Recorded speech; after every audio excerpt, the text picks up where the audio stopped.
Hello everyone, welcome back to my channel. It's been a while and now we're going to be starting a new series which is AMC 10, and we're going to start off with algebra, and our lesson 1 is absolute value equations. So absolute value is really just finding the distance between that specific number and 0. So the absolute value of -4 would be 4 and the absolute value of 5 would be 5. So in the equations we're going to be doing today, which are systems of equations, a strategy we're going to use is graphing the equation and finding the intersections, because the intersections will be the solutions.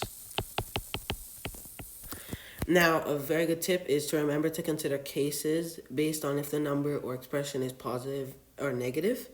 And other than that, let's dive in. So our first problem is how many ordered pairs of real numbers x, y satisfy the following system of equations. X plus 3y is 3, and absolute value of x minus absolute value of y equals 1. Okay, so we know how to graph this first equation. It's just a simple linear equation. This equation looks a little bit tricky, but let's see what we can do with it. So let's pull out a graph. I'm going to just draw myself a graph here.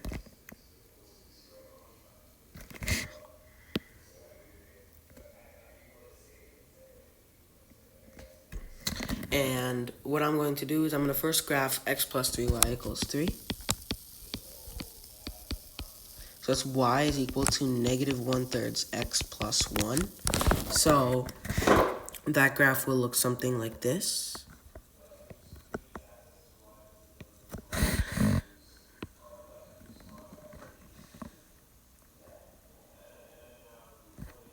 So that is our graph of y equals -1/3 x plus 1.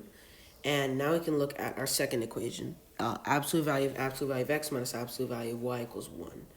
So the way that we can approach this is to try and isolate some of the absolute values. Because really, if you guys don't know, the absolute value of x, like just the graph of y is the absolute value of x, is really just this. And so really what it's doing is you're just reflecting it. So what we're going to try and do is we're going to try and remove all the absolute values, and then we'll solve from there. So let's just take x minus y equals 1, right? So before we do that, let's do this. The absolute value of x minus absolute value of y equals 1. So this outer absolute value means that either the absolute value of x minus the absolute value of y equals 1, or the absolute value of x minus the absolute value of y is equal to -1. So what we can do is we can first start trying to graph in this first quadrant over here, which is this area. So the absolute value of x minus the absolute value of y equals 1.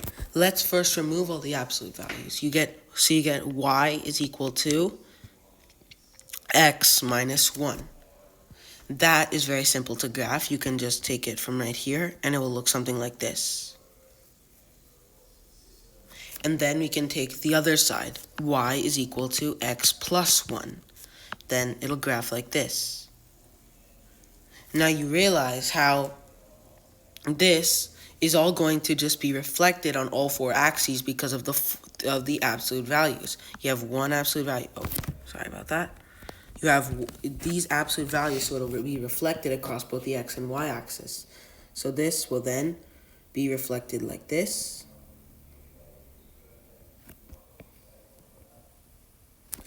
And like this.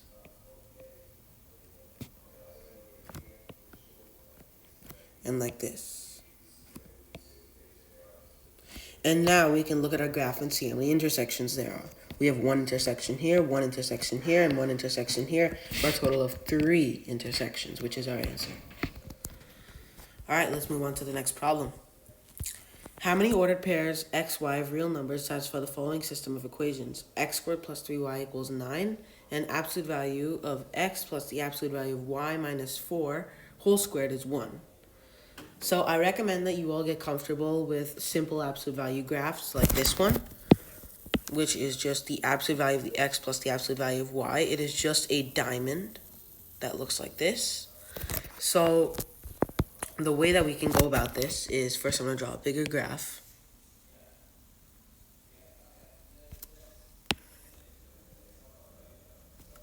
And what I can say is, first we can look at the square and we can remove that. So the absolute value of x plus the absolute value of y minus 4. If you remove the square, then it's equal to 1, or absolute value of x plus the absolute value of y is equal to negative 1. So what you can do is you can bring the negative 4 to the other side. So you can get absolute value of x plus the absolute value of y is equal to either 3 or 5. So what you're really going to get is you're going to get this diamond shape that looks like this.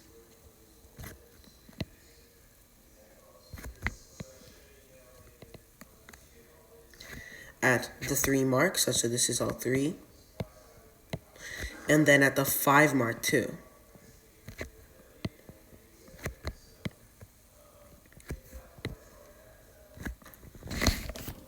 And also, so yeah, this would be 2, 2, 2, and 2, because 3 plus 2 is 5.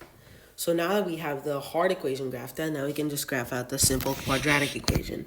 X squared plus 3y equals 9. Or x squared plus 3y minus 9 is equal to 0. So we have this, and now we can try and graph this out. So what we do know is that because our y-intercept will be negative 9, we know that, so it'll be somewhere around here. And what will also happen is that our vertex will be negative b over 2a, so negative 3 over 2 times 1, which is negative 1.5. Now I can plug this in, and you'll get 2.25 plus 2.25 minus 4.5 minus 9, which is equal to negative 11.25. So you have negative 1.25, negative 11.25, which is somewhere around here. So the graph will look something like this. It'll go up here, and it'll hit 1, 2, 3, 4 points. And then on here, it will go this way, and it will hit 5 points. Because you have 1, 2, 3. I apologize. 1 second. This is wrong, because this will actually curve out more in this manner. So it won't actually hit this diamond, but it'll instead hit here at 1, 2, 3, 4, 5 points. So our answer is 5. All right, let's move on to our final question. The area of the region bounded by the graph of x squared plus y squared equals 3 times absolute value of x minus y plus 3 times the absolute value of x plus y is m plus n pi, where m and n are integers. What is m plus n? So well, this looks a little bit more complex, but what we can do is we can take that, take cases based on x minus y. So this goes back to our tip that was set at the beginning of the video.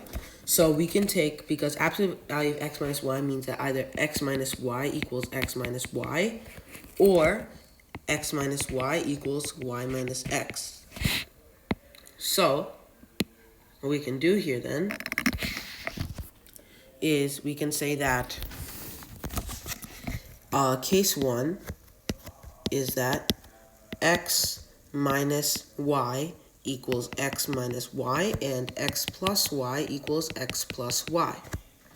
So here then we can graph this out, and you get x squared plus y squared equals 3x minus 3y plus 3x plus 3y. So minus 3y plus 3y cancel, so you get x squared plus y squared equals 6x. And now you can graph this out. So what will happen is I'll just navigate over to show you what that graph looks like, just based because of time.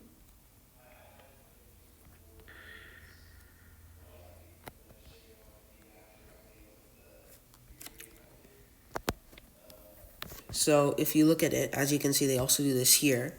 What happens is it starts to look like these oval shapes. So what will happen is you then simplify this equation, which gets you a circle of radius 3 centered at 3, 0. So what will happen is at 3, 0, you then will get a circle. And you can draw that circle, and you'll realize it'll create this overlapping thing. Now, when you overlap this, the way that you can solve this, as you can see here, is this is just the area of the shaded region, is just a square with side length 6 with 4 semicircles of radius 3. You can see that here because you have one square in the center with side lengths of 6, and then you have the 4 semicircles on the side with radius of 3. Then you can just use area's formula to get 36 plus 18 pi. The answer would then just be 54. Alright, thank you for watching my video, and I'll see you in the next one.